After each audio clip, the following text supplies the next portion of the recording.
¿Qué tal? Buenos días. ¿Hay o no hay conspiración para que Arena regrese al poder? De esto y más hablamos hoy en República.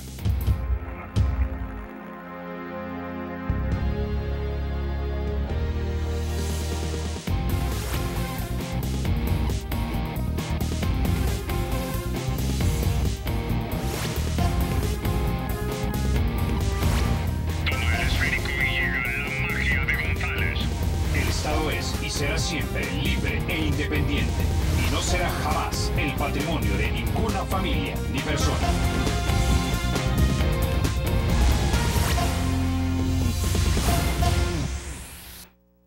Bueno, sin mayor preámbulo vamos a introducir a nuestros invitados. Esta mañana nos acompaña Marvin Aguilar Umaña, él es antropólogo cultural, catedrático de la Universidad Tecnológica de El Salvador. También nos acompaña Aldo Álvarez, él es abogado constitucionalista y también columnista del periódico El Mundo, miembro de la Comisión Política de Cambio Democrático. También nos acompaña Giovanni Galeas, él es editor de política del periódico digital El Salvador Times. Caballero, como siempre, un placer verlos. Bienvenidos a República.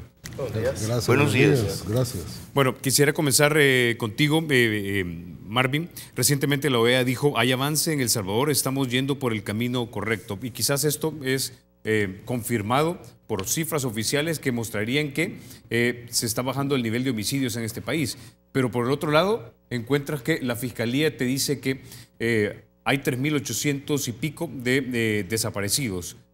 Más de 8 días desaparecido, dicen, existe alta posibilidad de que estás muerto. Segundo, nadie va y denuncia a un desaparecido si sabe, por ejemplo, que o se fue con una mujer, o de repente tuvo un episodio alcohólico, o se fue para Estados Unidos. Te van y te denuncian por desaparecido simplemente porque realmente no saben dónde estás. Bueno, este problema de los desaparecidos viene desde 2004. O sea, podemos decir que son ya 13 años que se están desapareciendo salvadoreños. Y en estos 13 años no ha habido ninguna de las 3 instituciones que aparentemente son las que deben de llevar las cifras, no han habido cifras reales. Incluso al quererle dar cariz político, ¿no? Y político partidario, por ejemplo, ¿no? El que se esté desapareciendo tanta gente, según unas informaciones, más que durante el conflicto armado, deja muy mal parado a un gobierno de izquierda.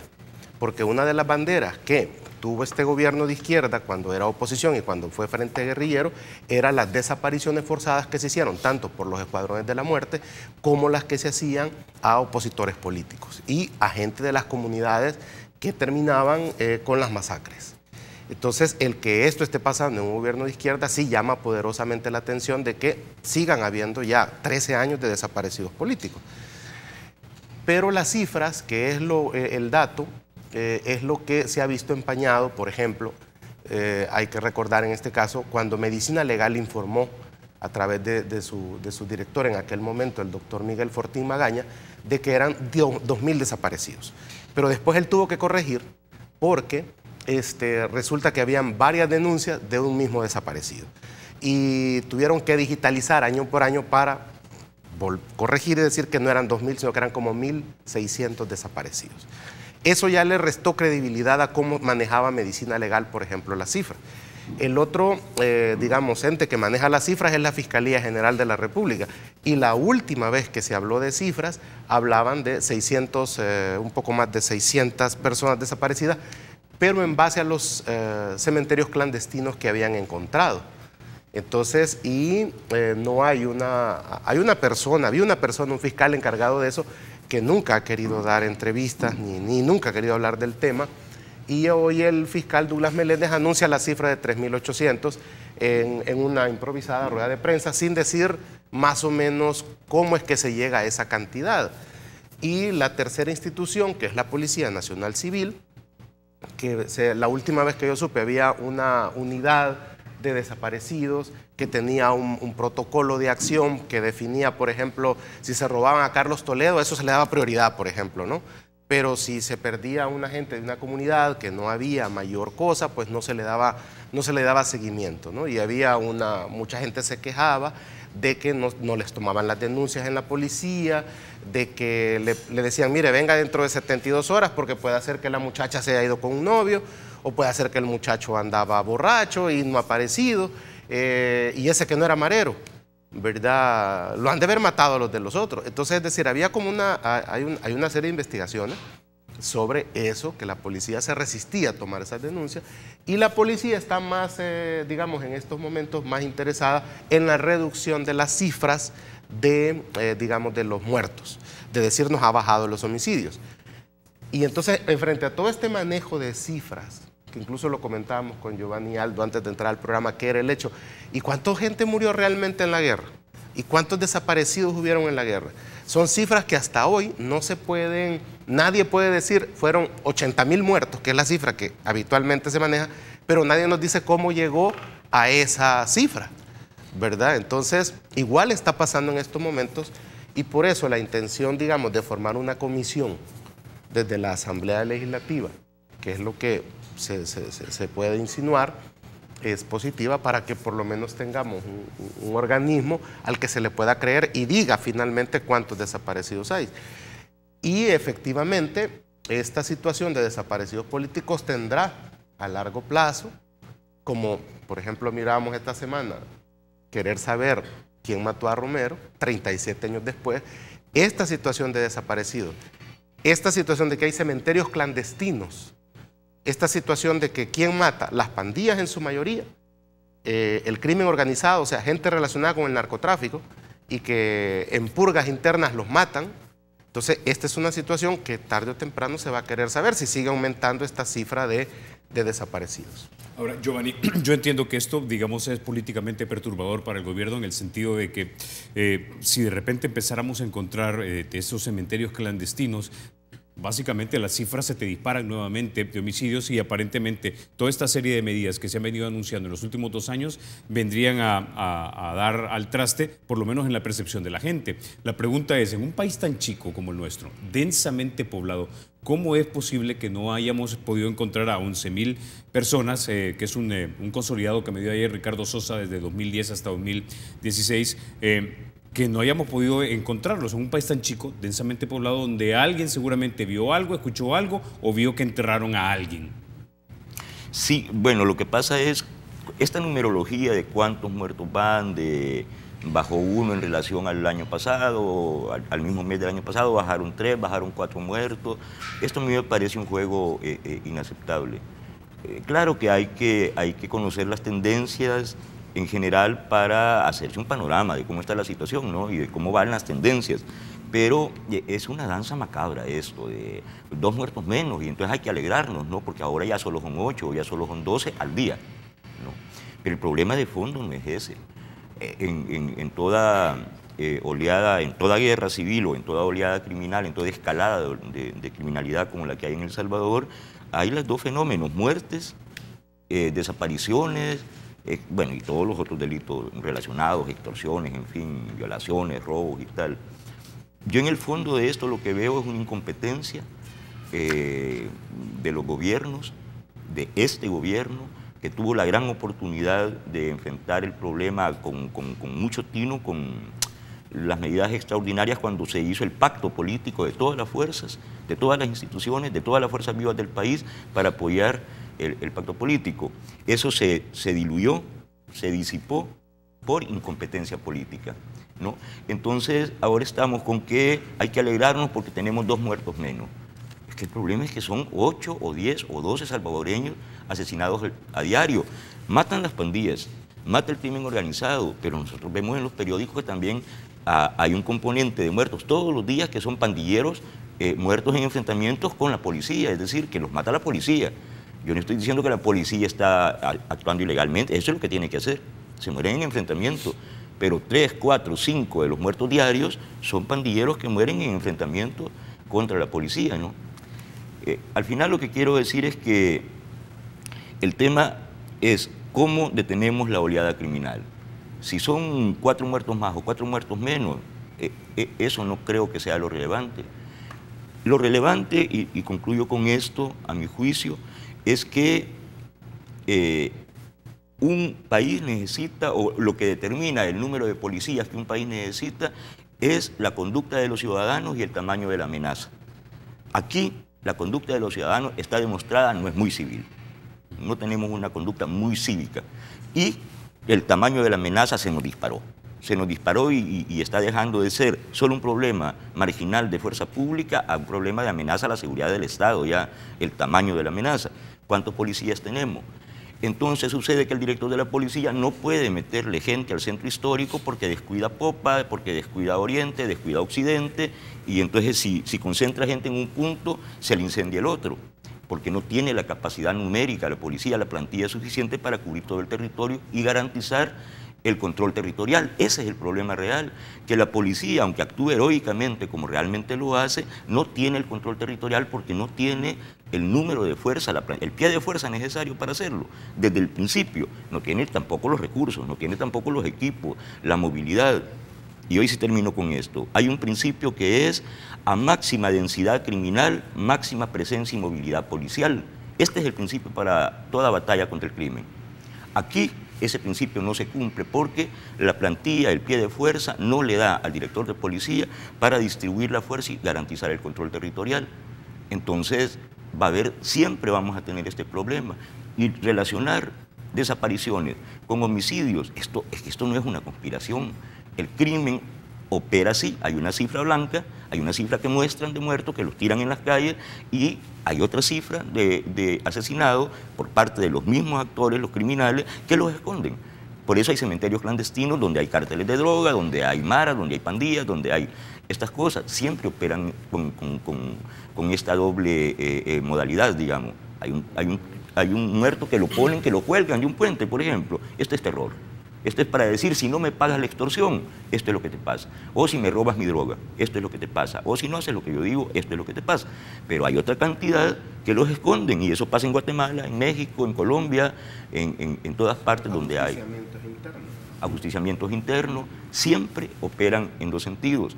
No tiene sentido estar diciendo lo que hizo el fiscal. Es como lo que ya viene repitiendo irresponsablemente el señor fiscal, de salir con información vaga, oscura, opaca, que ¿de dónde saca esos datos?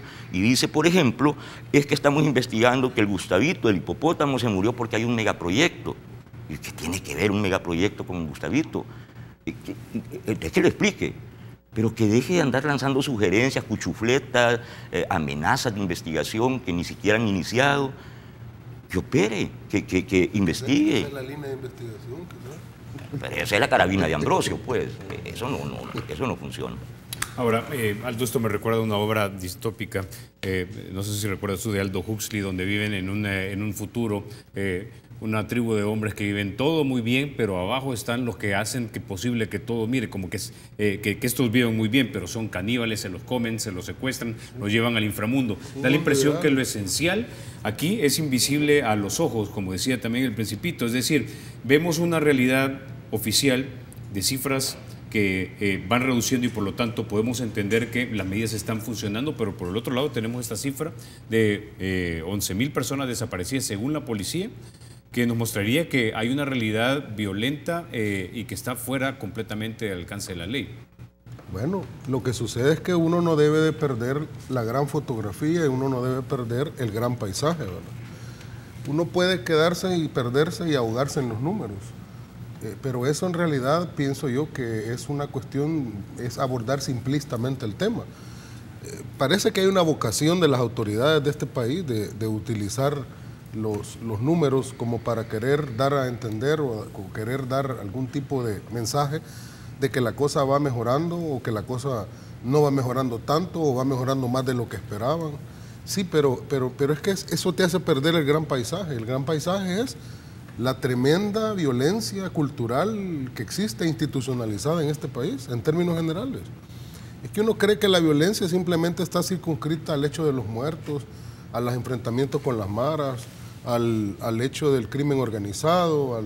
Esa es digamos, la violencia más extrema que se expresa en la sociedad, pero es que esta sociedad es culturalmente y estructuralmente violenta.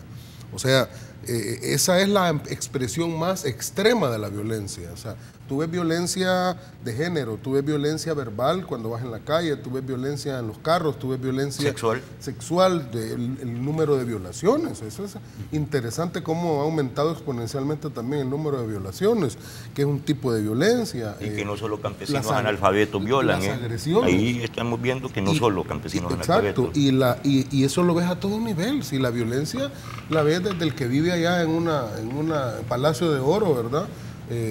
Hasta el que vive en la comunidad más humilde del país. Entonces, esto te da esto nos lleva a una reflexión más de fondo. O sea, el problema se da a partir de qué. O sea, nadie nace violento, que no viene en el ADN de nadie ser violento. Esos son patrones culturales que se van heredando en el tiempo, y eso tiene que ver no solo la familia, el seno, que es el primer lugar a donde el individuo se expone, sino también la educación. O sea, ¿qué educación se le está dando en términos formales con relación a la violencia? ¿Qué patrones recibe cuando está en la primaria, en la secundaria, en la educación media con relación a la violencia? Entonces, y por último, ¿qué reproduce el individuo ya una vez que está en su edad adulta, aunque sea joven, pero en su edad adulta? ¿Qué patrones reproduce socialmente? Entonces, eso nos debería llevar como sociedad a una reflexión profunda sobre qué tipo de ciudadanos estamos formando. Y estos ciudadanos, qué tipo de valores tienen enraizados, y qué tipo de valores son los que los iluminan a la hora de realizar sus conductas. Ahora bien, si tú te quieres circunscribir al tema de los números y de los muertos y de los registros, también ahí hay un problema institucional, porque yo realmente no sé, ya no sé en qué fuente confiar. Hablábamos con Marvin antes de entrar a cámara que, por ejemplo, la policía te da un número, la fiscalía te da otro número, medicina legal te da otro número, y entonces uno dice, bueno, ¿y cuál es la fuente aquí confiable? Pues porque no hay una unificación de registro. Ahora es lo mismo con los desaparecidos. El fiscal maneja un número, ¿y de dónde sacó ese número el fiscal? Pues no dice de dónde, que hay gente que fue a poner denuncia en la fiscalía, puso a alguien a que hiciera recortes de periódico para ver cuántos muertos, cuántos desaparecidos contó, le preguntó a la policía, no sabemos realmente. Entonces, hay criterios. Entonces esta es una descoordinación inaceptable. Un matiz, hay criterios. Una vez un magistrado de la Corte Suprema de Justicia y miembro de la Sala de lo Constitucional dijo que uno de los criterios que él utilizaba para ejercer su profesión, su oficio, era el olfato. Bastante curioso. Una vez el fiscal dijo que él actuaba por clamor popular. Bastante curioso. Ninguno de esos dos criterios son medievales. No, esos son criterios medievales. Son criterios de novela. Pero lo han dicho. Eso es literal, eso es textual. Exactamente. Pero para cerrar el punto, yo sí estoy preocupado, pero yo veo la gran fotografía y yo creo que debería de abordarse el tema. Y sería un buen tema, yo le vivo proponiendo temas a Carlitos, sería un buen tema la violencia social en términos de cultura. Un día abordarlo. ¿Cuáles son las causas de la violencia social en El Salvador y cuáles serían las posibles soluciones? Nos podemos perder en querer bajar números y en irnos contra el crimen, que hay que hacerlo, la parte represiva, pero las causas estructurales de la violencia, si vos no las combatís, vos podés pasarte, así como el Sísifo, ¿verdad?, de la Ilíada, te puedes pasar por la per secula seculorum matando, reprimiendo, y nunca vas a terminar con la espiral de violencia estructural. ¿Sabes qué, Carlos? ¿Sabes qué? Es bien importante entender este punto que él señala, por una razón, porque aquí se ha matado, y mucha gente, y de manera muy cruel, por tres razones. Los mareros matan para extorsionar, ese es un móvil principal, ¿verdad?, el dinero, para extorsionar matan. Pero aquí se mata desde antes, mucho y de forma muy cruel, en defensa de la patria. Eso lo hizo el Estado salvadoreño. En defensa de la patria asesinó a cualquier cantidad de muchachos, de curas, de activistas, de catequistas, claro, y mató el Frente Farabundo Martí para la Liberación Nacional para liberar a los oprimidos del mundo, ¿verdad?, a los salvadoreños explotados. Entonces aquí se ha matado por razones tan nobles como la defensa de la patria y la liberación del hombre, de la explotación y del oprimido, ¿no? Imagínate qué motivos más nobles para matar. Pero, hombre, hay que ver cómo eran esos muertos de la guerra civil, descuartizados, despozolados, sin ojos, mujeres decapitadas con la cabeza en el vientre. ¿Por qué crees que prevalecieron los que se fueron pequeños a Estados Unidos frente a los otros grupos pandilleriles allá en el este de Los Ángeles por su forma más violenta de matar? y por eso es que se empezaron a caracterizar. Totalmente. Y empezaron a imponerse, porque eso lo aprendieron aquí de los cuerpos cuerpos represivos. Pero también entendamos de que eso ha sucedido en Colombia, ha sucedido en Brasil, ha sucedido en México, ha sucedido, o sea, tampoco tenemos la exclusiva en Guatemala. Tampoco tenemos la exclusiva, pues, pero aquí que no venga nadie a decir, es que los pandilleros, no, si aquí antes de los pandilleros, aquí no, aquí el deporte nacional fue matarnos desde 1932 venimos en esta matancinga, pues, ¿no? Y por motivos, ya digo, motivos bien nobles, el Estado salvadoreño asesinó a sus ciudadanos, ¿verdad?, en defensa de la patria. Ok, hoy sí, ya vamos a la pausa.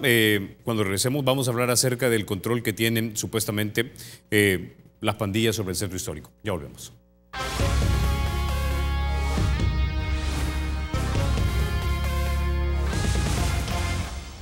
Gracias por continuar con República. Bueno, Aldo, comencemos contigo. En el centro histórico habrá un refuerzo de 442 efectivos entre fuerzas especiales, GRP y efectivos de la Fuerza Armada para tratar de controlar lo que perciben podría ser un problema que empezaría a salirse de la mano.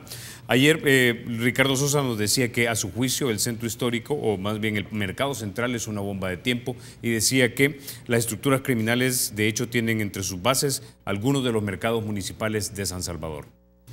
Es una cuestión complicada, compleja, siempre lo ha sido desde hace mucho tiempo, eso no es nuevo. El centro histórico ha sido un lugar complicado y eso viene desde la época de los gobiernos de la democracia cristiana incluso. Acordémonos cómo en su momento se tomaron decisiones con relación a abrirles pasos peatonales para que vendieran, a cerrar calles, etcétera. O sea, ese es un problema histórico. Eso se dejó que se degenerara durante mucho tiempo y a esa degeneración se le sumó después el fenómeno de las pandillas. O sea, el fenómeno de las pandillas llegó cuando ya el problema ya estaba desfasado, el problema ya estaba desbordado completamente. Y si entonces a eso le sumamos el fenómeno de las pandillas, ahí tenés un cóctel, ¿verdad?, explosivo, ¿verdad? ¿Qué es lo que pasa hoy día? Lo que pasa hoy día es que yo no sé si los alcaldes que han llegado en las últimas 3 administraciones, incluyendo esta, sumo las del exalcalde Norman Quijano, han entendido el fenómeno para poder saber cómo entrarle al fenómeno, al problema. Acordémonos cuál fue la política de Norman Quijano. Norman Quijano era represión, vamos a limpiar esta calle y el que no esté, le vamos a meter la topadora, ¿verdad? Y la vamos a limpiar porque la vamos a limpiar y donde habían puestos ahí van a haber barriles con flores, ¿verdad?, para que ya nadie más vuelva a vender ahí. Previa golpiza a los vendedores. Claro, por eso te digo, le vamos a meter la topadora, sí, y después vamos a limpiar ahí, dando la expresión o dando la impresión de que él estaba siendo un hombre fuerte, ¿verdad?, y estaba imponiéndose al desorden. Parece ser que le costó caro porque al final ya no regresó a la alcaldía. Ahora, este alcalde yo no sé si él ha sacado un diagnóstico equilibrado, correcto, exacto, y a partir de él ha hecho una política pública municipal adecuada para resolver el problema. No sé si lo entiende el problema y por tanto tiene soluciones, o no lo entiende y por tanto no tiene solución, o sí lo entiende pero no le quiere entrar con la solución adecuada porque políticamente puede ser incorrecto, no lo sabemos. A mí me llama la atención lo que sucedió con el mercado central. O sea, ¿cómo es posible que le meten a la humo, ¿verdad?, para tomar control del mercado? Y menos de 48 horas después el mismo alcalde anuncia, después de haber dicho de que el CAM se va a hacer cargo de la seguridad del mercado, anuncia que no, que van a ser ya los privados, los vigilantes privados los que se van a hacer cargo de la seguridad. Y que errar es de humanos, pero no dice la razón de fondo de por qué cambió. Yo quería escuchar por qué cambió de opinión. Solo dijo que errar es de humanos, sí, pero ¿por qué erró? ¿En qué erró? ¿Cuál fue la información que él no tenía, que después obtuvo y que lo llevó a cambiar de opinión? O sea, porque se dice, y eso no lo digo yo, eso uno lo oye en todos lados, de que pueden haber ahí relaciones, ¿verdad?, de parentesco incluso, entre los que están ahí en el mercado, ¿verdad?, y algunos grupos criminales, ¿verdad?, y que de alguna manera esa cuestión de la seguridad privada tiene involucramiento en eso. Yo no lo sé, no lo puedo afirmar, pero uno escucha de eso. Entonces uno dice, bueno, y si eso es así, entonces, ¿por qué no sería lógico que el Estado municipal tomara control del mercado? ¿O acaso el alcalde empezó a pensar ya en clave elecciones, en clave reelección, y entonces vio que por ahí le podía venir un problema de apoyos y que mejor le damos retro a eso? Y a mí me parece complicado también esa tesis porque, mira, la mayoría de vendedores de San Salvador, los que venden, digamos, la venta informal, y buena parte de la venta formal en los mercados es de afuera de San Salvador. O sea, gente que no vive en San Salvador, sino que viene de afuera, hace su comercio y luego sale de San Salvador a los llamados municipios dormitorio, etcétera. Entonces, yo no sé el cálculo, pero no lo ha explicado el alcalde. Me gustaría que el alcalde explicara cuál fue la verdadera razón, cuál fue la información, la causa que él tuvo después de hablar con los vendedores, de darle retro a esa decisión de tomar control, porque a mí me da la impresión entonces de que si no se sabe qué es lo que sucede ahí adentro y ellos quieren mantener ese secretismo, ahí puede pasar cualquier cosa. ¿Quién no sabe en este país que la renta, especialmente en el centro histórico, es una realidad a todo nivel? La renta existe desde la que tiene un canasto en la esquina que le pueden cobrar 1 cora o 2 coras al día, hasta el que tiene un gran puesto de venta de lácteos que puede tener otra tarifa diaria de pago. Y eso es una realidad, nadie lo niega. Entonces, ¿cuál es el plan del alcalde? Y el alcalde aún podría decir, es que eso es cuestión del gobierno central, no mía. Ajá, ¿cuáles son los planes de coordinación que él tiene con las autoridades centrales para resolver ese problema? Yo no lo sé, pero ahí está. Giovanni. Yo escribí hace poco, perdón que voy a recomendar la lectura, en el periódico digital Última Hora, escribí un ensayo en 2 partes que se llamaba Mercados Capitalinos, el problema y la solución. Voy a discrepar con Aldo porque yo sí estoy entusiasmado con el tema de la visión que el alcalde tiene para resolver de forma estratégica ese problema del que estamos hablando, no de manera coyuntural, no golpeando a los vendedores, no irrespetando la dignidad de los locatarios y de tal. Es que los mercados y los parques de San Salvador se dejaron en el deterioro por algunos pueden decir, para favorecer a los millonarios que pusieron centros comerciales y se volvieron esos centros comerciales a la vez mercados y centros de esparcimiento de la familia. Son seguros y son cómodos, son bonitos. ¿Qué son los mercados? Los mercados no cumplen los estándares internacionales de los mínimos. Digamos, tienen techos de asbesto, ese material es cancerígeno, todos los mercados, todos. Desde que tienen techo de asbesto, pero no le funcionan los drenajes, no le funcionan los circuitos. Ahí lo que hay son diablitos por todos lados. Ahí cuando hay un incendio va a ser un problema. Bueno, los mercados son sucios, son feos y son peligrosos. Y ya no dan más, ya no caben, ya están desbordados. Ahí son estados mayores de las maras, en los mercados. Esto es verdad. Esto lo sabe el Estado y lo sabe todo el mundo. ¿Cuál es la solución? ¿Meter el CAM, sacar el CAM, negociar con Pedro Julio? No. Yo estoy entusiasmado y digo que conozco el tema porque escuché una exposición y fui muy cuidadoso en hacer preguntas a los responsables del plan estratégico que tiene el alcalde de San Salvador, Nayib Bukele, que consiste en la construcción de 3 mercados que empiezan en mayo. Ya en mayo comienza la construcción de 3 mercados para San Salvador, con estricto cumplimiento de los estándares internacionales. Pero eso implica no solo mejores mercados, amplios, bonitos, con Wi-Fi y con tal, sino con vigilancia. Pero eso integrado a un sistema más general que tiene que ver con la recuperación de los parques, que ya empezó con el Parque Cucatlán y las plazas del centro, ¿no? Que juntos hacen una sinergia, un complejo, todo con cámara, con videocámara, todo iluminado, y todos esos factores reducen el tema del empoderamiento de la delincuencia. Eso lo estás diciendo tú. Perdón, sí, solo termino con esto. Digo, yo escuché la exposición detallada y me tomé el tiempo de hacer preguntas, ¿y por qué van a hacer esto? ¿Y cómo van a hacer esto? ¿Y cómo esto incide en la seguridad? Es que en el mercado central, en el sótano del mercado central, hay un estado mayor de la criminalidad. Ahí funciona. ¿Y por qué no pueden entrar? ¿Y qué va a hacer el alcalde con el CAM? No es una solución coyuntural esta. La policía ha hecho 3 planes o 4 planes, te lo ha explicado Ricardo Sosa, que lo sabe muy bien esto, él es un experto, ha hecho planes para mejorar el problema de la seguridad en el centro histórico. Ha metido gente, se toman la foto, va a Oscar Ortiz a dar un gran discurso de decir ya vamos a no sé qué, y de repente era solo lo de la foto. De repente la fuerza, ha habido como 3 planes de anuncio de que va a haber fuerza permanente y no ha sido cierto. La fuerza se sale. ¿Por qué? No es que el director de la policía sea mala persona o que el gabinete es... No, es que no tienen suficiente fuerza para atender a la Vieja Popa, la Campanera, Usulután, San Miguel y Santa Ana. Entonces la policía anda reactiva, andan apagando incendios. ¿Tú estás afirmando que no hay capacidad del Estado entonces? No. Entonces lo que hay que hacer es, por un lado, aumentar el pie de fuerza. Esto es imprescindible en El Salvador. Aumentar la plantilla policial, por lo menos en 5.000 policías más. Por lo menos, en los próximos 3, 4 años.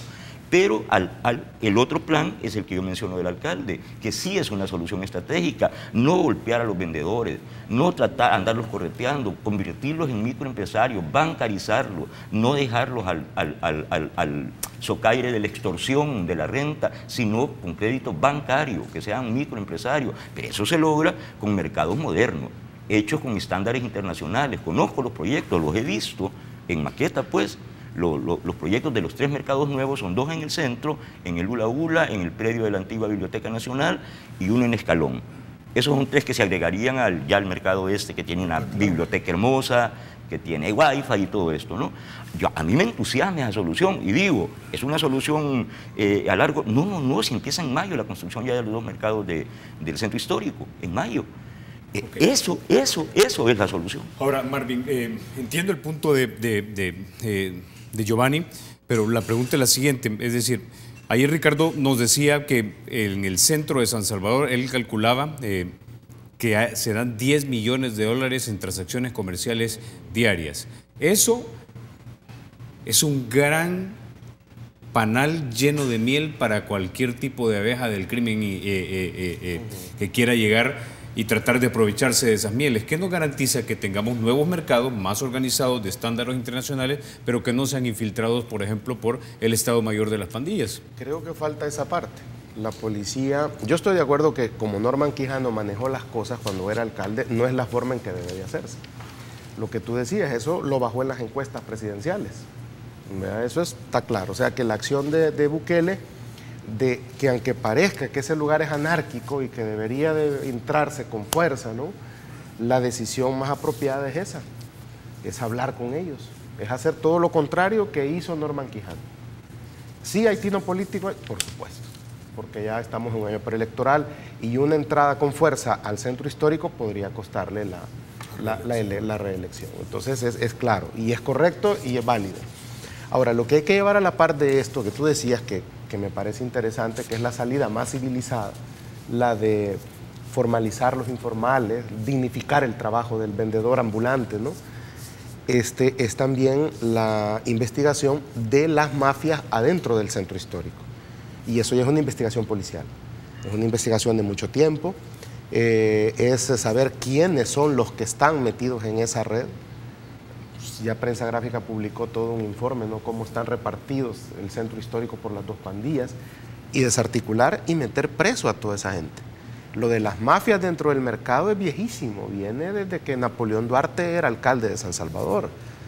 Entonces, y nunca se ha querido tocar eso porque hay una idea de que hay un gran caudal político ahí, de que meterse con la gente del sector informal, de los mercados, es perder una elección, esa gente va a ponérsela en contra al alcalde. Entonces ha habido un juego, digamos, maquiavélico con los alcaldes y los vendedores ambulantes, y eso permitió obviamente el desorden que se armó con lo que debería de ser un paso peatonal, como es el costarricense, ¿verdad?, que es civilizado.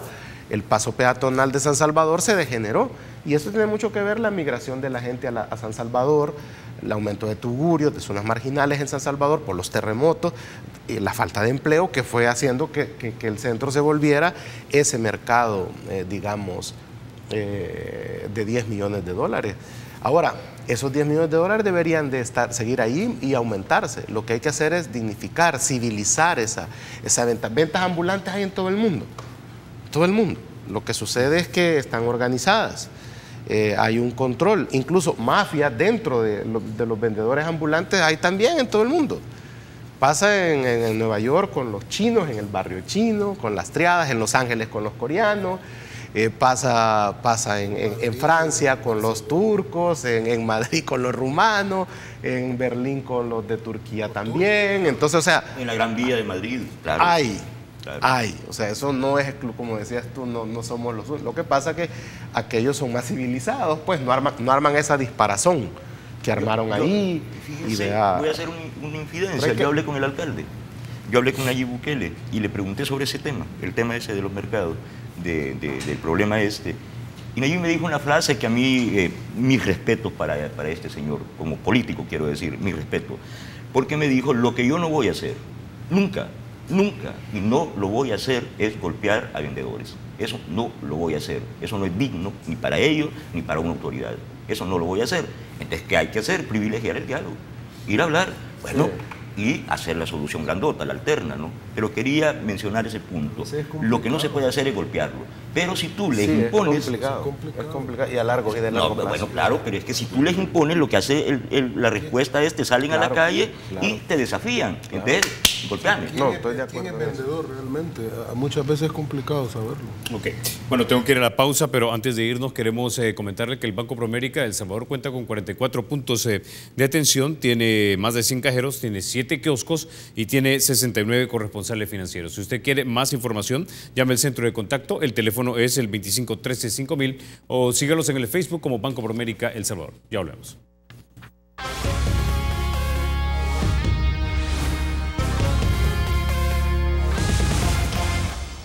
Gracias por continuar con República. Bueno, hablemos ahora de las elecciones de 2018 y de la supuesta conspiración detrás de hacer regresar a Arena al poder. Quiero que pongamos en pantalla, antes de que empecemos la discusión, algo de lo que publicó la UCA luego de hacer un sondeo en torno a las preferencias electorales de las personas. El sondeo terminó de esta manera. La gente preferiría, dice, voy a hacerle la pregunta. Le voy a mencionar los nombres de 11 partidos, dice legalmente, y me gustaría que me dijera si en las próximas elecciones para la Asamblea usted votaría por al menos uno de sus candidatos. Y si las elecciones para la Asamblea fueran el próximo domingo, usted votaría por al menos un candidato del partido.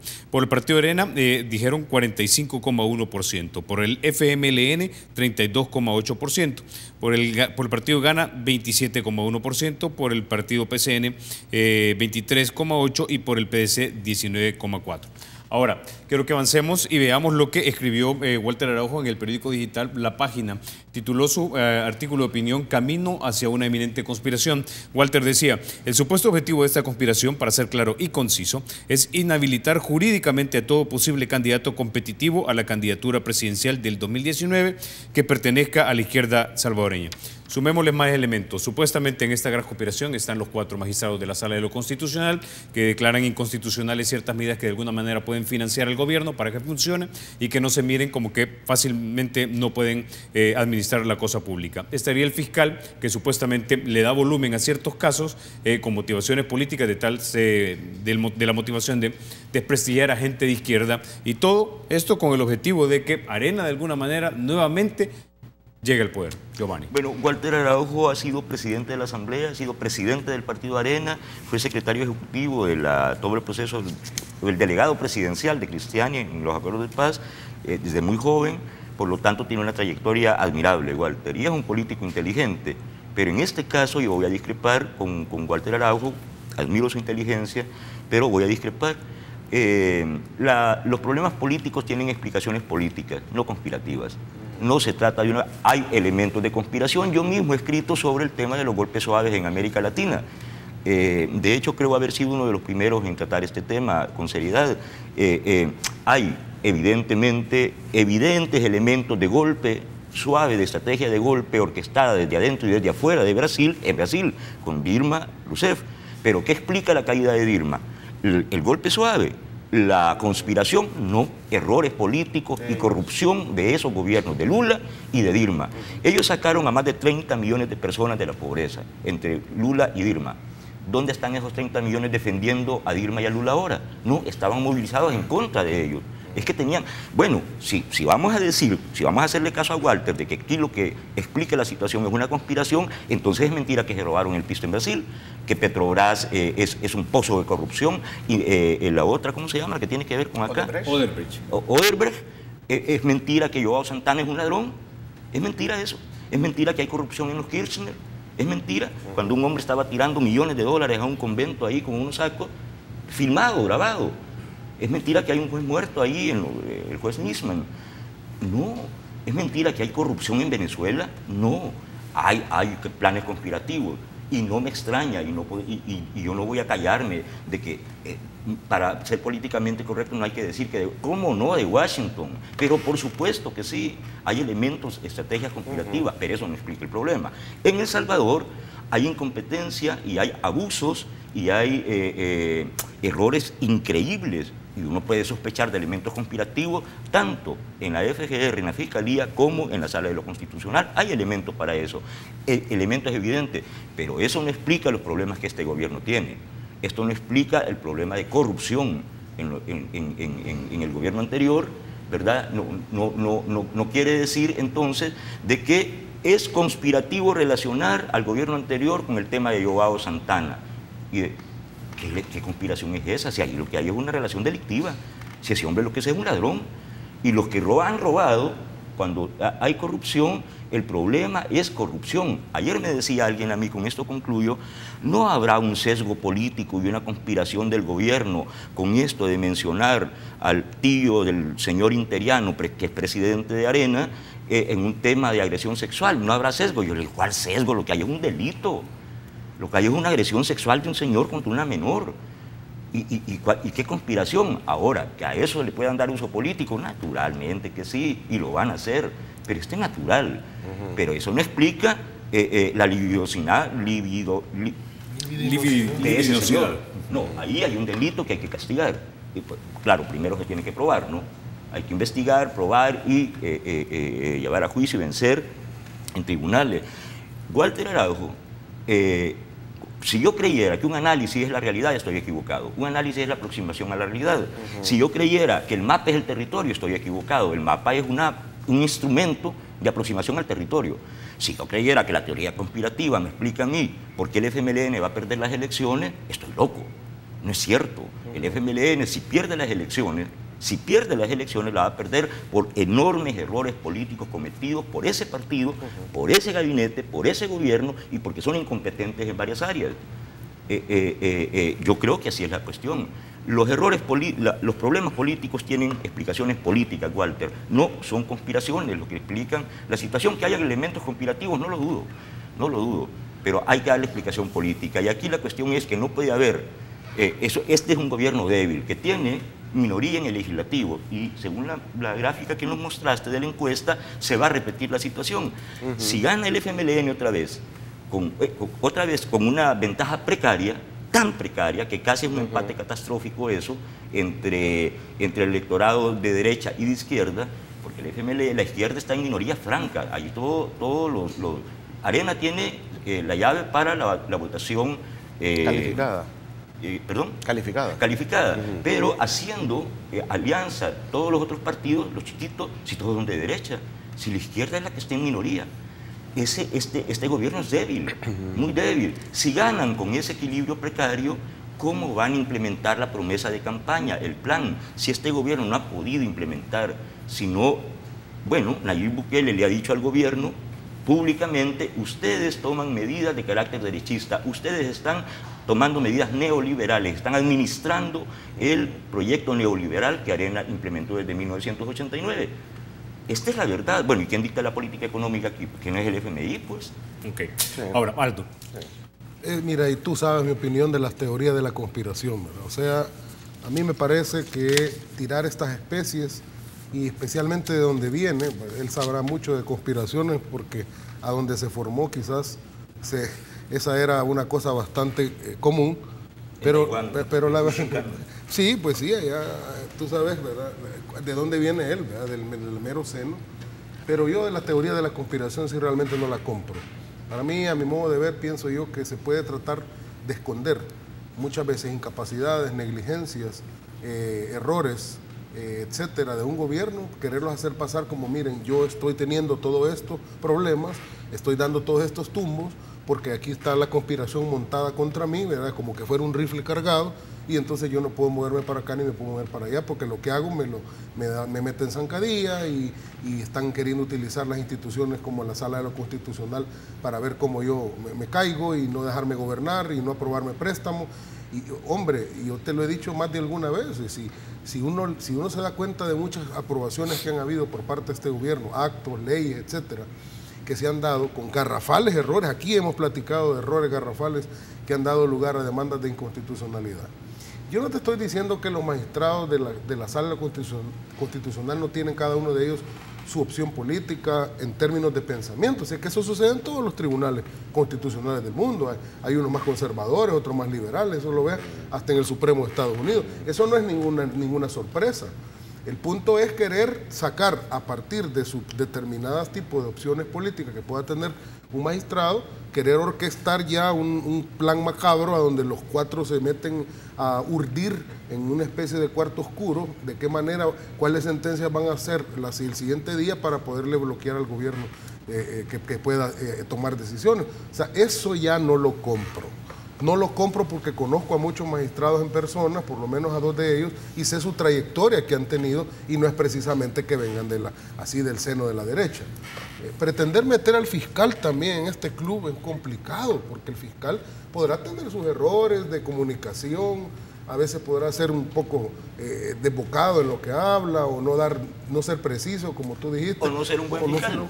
Lo que sea, pero de eso a que esté metido en este club de conspiradores contra el gobierno para ver cómo van a hacer caer, eso, perdónenme, pero eso yo no lo compro. Para mí no hay tal teoría de la conspiración. Ok, ahora Marvin, de cara al futuro, Arena tampoco tiene que hacer cuentas alegres. Aquí nos han dicho que aspiran a tener 43 diputados, que quieren tener 20 alcaldías más, pero se van a enfrentar con algo, y es la petición de la ciudadanía de realmente hacerle frente, ahora que probablemente ya sean gobierno, y si es que ganan también en 2019, una lucha frontal frente a la corrupción, que dicho sea de paso, me informan que el movimiento Democracia Limpia tiene hoy una concentración frente a la Fiscalía General de la República en Santa Elena para pedir unas CICIES.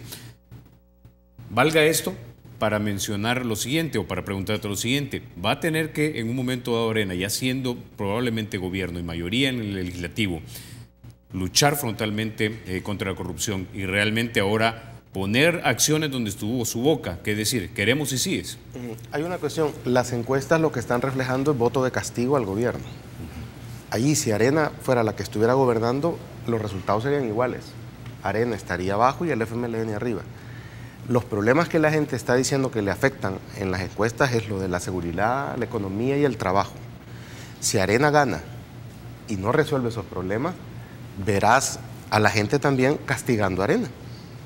Y vamos a estar así hasta que surja una tercera fuerza, si es que surge, o surge dentro de estos dos partidos, ¿verdad?, una voz que renueve realmente a los dos partidos, porque los dos partidos parece ser que se hacen daño ellos mismos, ¿verdad? Por ejemplo, Arena ha tomado una posición conservadora que cree que le da votos, que las encuestas están diciendo que es correcto y que ellos creen que es por su pensamiento y por su posición conservadora y la que les va a dar triunfo.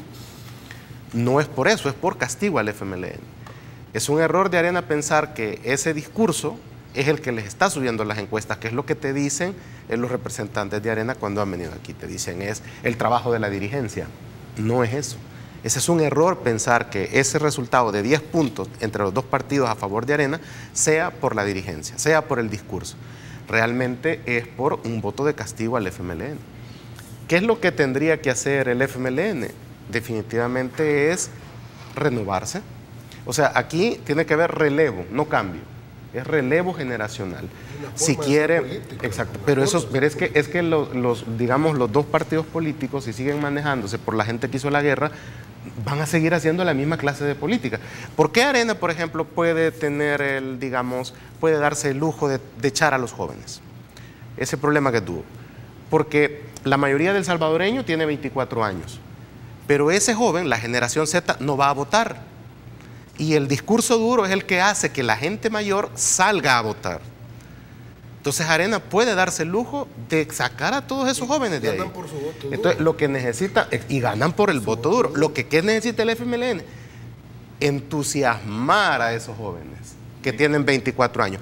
Pero no lo va a hacer Medardo, no lo va a hacer Lorena Peña, no lo va a hacer Norma Guevara, no lo va a hacer José Luis Merino, no lo va a hacer el presidente de la República, no va a entusiasmar a los jóvenes. Lo va a hacer alguien cercano a esta generación que los haga salir a votar. Yo creo que aquí Piense como ellos. no hay que usar bola de cristal ni artes adivinatorias. Ahí están las encuestas, y las encuestas son el único, pueden ser vulnerables en muchos sentidos, pero es el único instrumento objetivo científico que tenemos para medir la expresión pública, la opinión pública. ¿Y qué dicen las encuestas consistentemente? Que Nayib Bukele es el político mejor evaluado, con mucho. Entonces, el sentido común, y no mi amistad con Nayib, como dice Aldo, sino el sentido común, me dice a mí, o el salario, dirán otros. Podría decir Walter Araujo entonces, es que le pagan a Giovanni, ¿no? Pero es que no, ahí no están las encuestas, pues. Se necesita ser tonto, hombre. Uno puede ser tonto, pero no tanto. Bueno, ahí están las encuestas que dicen que sucede en esto, digo, no hay bola de cristal, sucede que ya lo que dices tú ya está hecho, ya está dicho por la gente, es esto. Claro.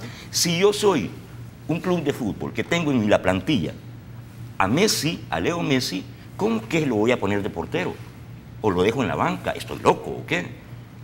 Si tengo a Messi, lo pongo en el área chica de delantero, porque él hace los goles. Okay. Entonces, no llevarán a caballeros, se nos acabó el tiempo, pero no me resta que más que agradecerles que hayan estado ustedes aquí en República. Como siempre, un debate bastante entretenido con ustedes y revelador. Muchísimas gracias, Marvin. Muchísimas gracias, Aldo, y muchísimas gracias, Giovanni. Ustedes, amigos, se quedan con la emisión matutina de Teleprensa con Mayela Mena y mi querido Rafa García. Soy Carlos Toledo, gracias por vernos. Recuerden, la República es de todos. Hay que cuidarla. Mayela, Rafa.